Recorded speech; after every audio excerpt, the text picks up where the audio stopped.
apparently white on white crime is real. You know, the news, they don't normally talk about this. So you might never heard of this story. But it's just as big as any other story that needs to be talked about. In the side of Oklahoma. So I've been watching this close for a couple days. Like I told y'all, I get all the news. I think probably from 30 different states. You feel me? Sometimes it get overwhelming. But I've been paying attention to this case, and I was wondering, like, damn, how does 4 men disappear? That's not something you normally see. We ain't talking about one person.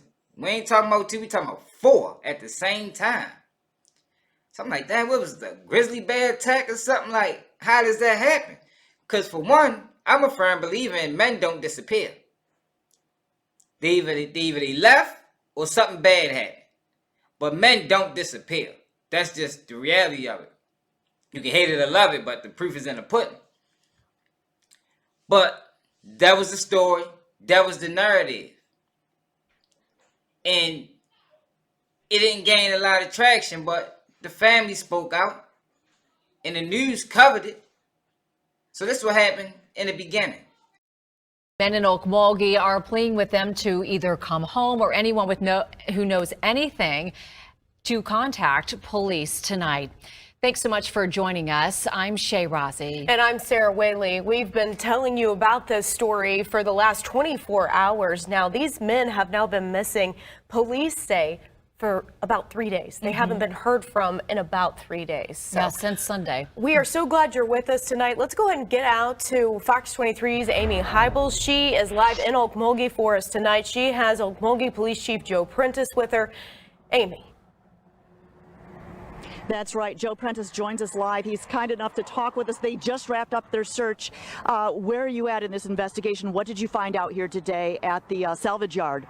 We've been here since about 9:30, 10 o'clock this morning, and we've covered about 25 acres of ground on foot and with search and rescue dogs. We have come up with nothing remarkable, so we are moving on and going to follow other leads. Do you believe foul play may be involved? They haven't been seen or heard from since Sunday evening. What are your thoughts on that at this point in the investigation, Chief? The longer that they're missing, the more concerned I am. However, and I don't want to discount the possibility, but at this point, we don't have any evidence other than the fact that they're missing to indicate that there may be foul play involved. What are you asking for from the public? I know you've gotten numerous tips, but the issue is trying to confirm that information and matching it up with evidence. What do you need from the public at this point in your investigation? Anyone that has information regarding the whereabouts of these individuals, if they believe they've spotted them, contact the Okmulgee Police Department. What's the next step forward? I know you're wrapping up out here. You're getting ready to leave. Where do we go from here? Our task force will be meeting in the next little bit, and we will discuss what tips we've had up to now, what came in today while we were out here. We'll prioritize those pieces of information and then make assignments to follow them up. Okay, and why the salvage yard? Tell me the importance of this particular location. What brought you out here? One of the missing men has an app on his phone that tracks his GPS. His last location was known to be, or believed to be, at this salvage yard. Okay, all right. Again, do you know why they may have been out here? I understand they were on bicycles. Were they perhaps looking for scrap metal? I understand that Billy is quite an enthusiast when it comes to bicycles. Do you know why they would have been attracted to, a salvage yard? At this point, anything I would say on that subject would be pure speculation. I have no idea. Okay. How cooperative has the owner of the salvage yard been? He has been very cooperative. He has submitted to an interview. He gave us permission to conduct the search both with the animals and on foot today. And you've been talking constantly with the family members. How are they holding up at this time? Well, obviously they're upset. I would say even borderline distraught, which is understandable. But I want them to know that we're going to keep looking until we find them. All right, very good. Thank you so much for your time. We certainly appreciate it. We'll hear more from the families coming up tonight at 6. Reporting. So like I said, it was strange to me. And by this point, it should be strange to you if you're not familiar with this story. Like, how does 4 men just go, vanish, up and gone? And at this point, they was looking like upstanding citizens in the community. Hard-working guys. Went out on a bike ride and poof, was gone. But come to find out, once they get found, this is what they say. It's a very violent event. So I can't say that I've never worked anything like it, but it's right up there at the top. 4 men dismembered and now positively identified as Mark Chastain, Billy Chastain, Mike Sparks, and Alex Stevens, spotted Friday evening by a passerby in the river by the Sharp Road Bridge. It's very, very shocking. It's very sad. Police Chief Joe Prentice during Monday's news conference. We believe the men planned to commit some type of criminal act when they left the residence on West 6th Street. That belief is based on information supplied by a witness who reports they were invited to go with the men to, quote unquote, hit a lick big enough for all of them. Chief Prentice says Joe Kennedy, the owner of 2 nearby salvage yards, is considered a person of interest since evidence of a violent event was discovered on an adjoining property. Mr. Kennedy was reported missing Saturday night and may be suicidal. I looked up Kennedy and called him. I'm sorry, but the person you called has a voicemail box that has not been set up yet. Just over 2 hours after Monday's news conference, Chief Prentice says they found Kennedy's car abandoned behind a business in Morris.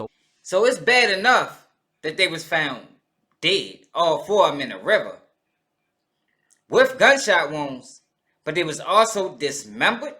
Like, yo, how? And they was going to hit a lick big enough for all of them. That sounds like some street shit to me. Hey, man, that's like something out here on North Avenue, Martin Luther King Boulevard or something. But the media they act like, that's foreign in these rural communities. But as you see now, it does happen. But a lot of times it gets swept under the rug. Now, this story was big. So they really couldn't sweep this. You know what I mean?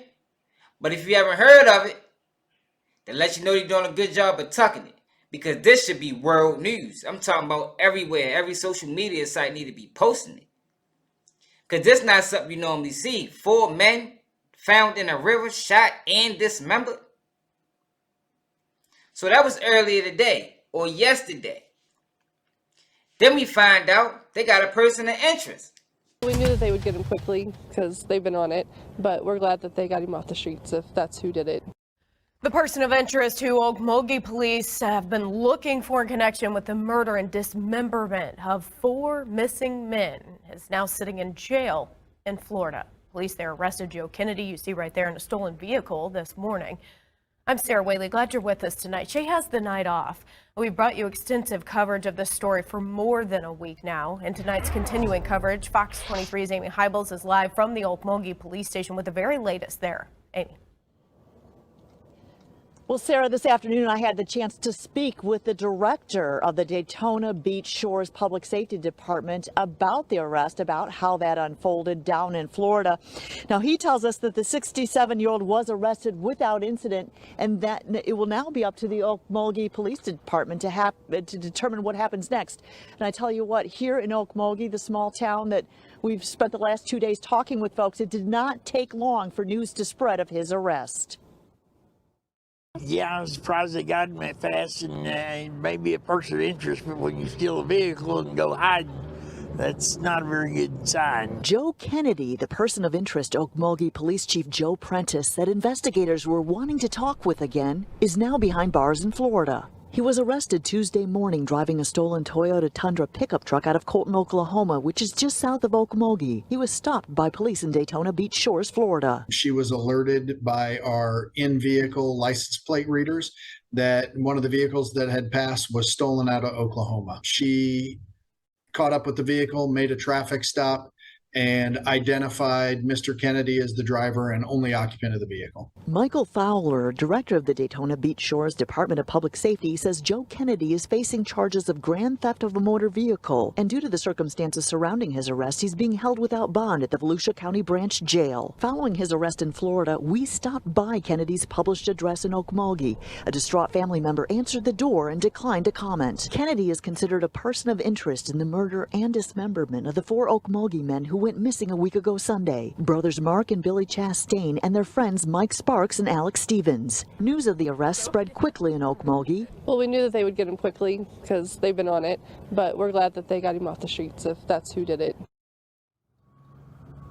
Now, according to Police Chief Joe Prentice, a warrant has been issued for his arrest in Okmulgee County District Court.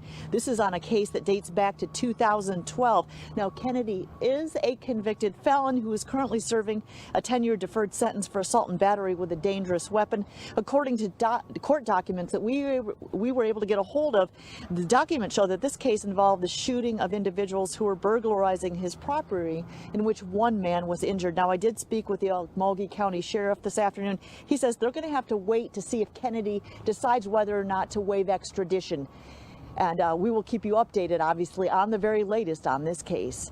You mean to tell me? Hold on, let's back up. One person did this. And look at that guy. He did all of this. How does that happen? And if these guys was going there to take something, because that's what it sounded like they was doing. They was trying to take something. They didn't have no fire. Like, what the fuck? They didn't go prepared. It seemed like to me they got a rude awakening. And whoever this guy was, the guy that's the person of interest, they need to dig deep in his background, because we need to know about him. How he pulled that off. This guy sound like a vet. This ain't nothing. He might be on some Jeffrey Dahmer type time. You know what I mean?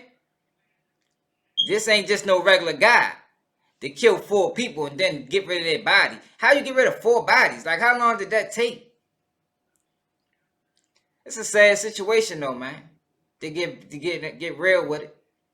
It's a sad situation, yo, because 4 families are affected by this. 4 lives are lost. But it just baffles me that a lot of people didn't know white on white crime does exist. I mean, it really is a thing. And it happens in these rural communities more than people like to admit. And this is just a prime example. This sounds like some street stuff. They went there to take something. It didn't go their way. They didn't have a plan B. They went there to do harm to a person, make somebody else a victim, and they was going to be the suspect. But it got reversed, and now they the victim, and he the suspect. It's a wild situation, man. How y'all feel about this story, man? What was they going there to take? And how did this one man do this? It got to be more. And if we keep paying attention to the story, it's going to be more information coming out. We might find out exactly what was going on and who was really involved. Because I seriously doubt this one guy did this. And if he did, who the hell is he?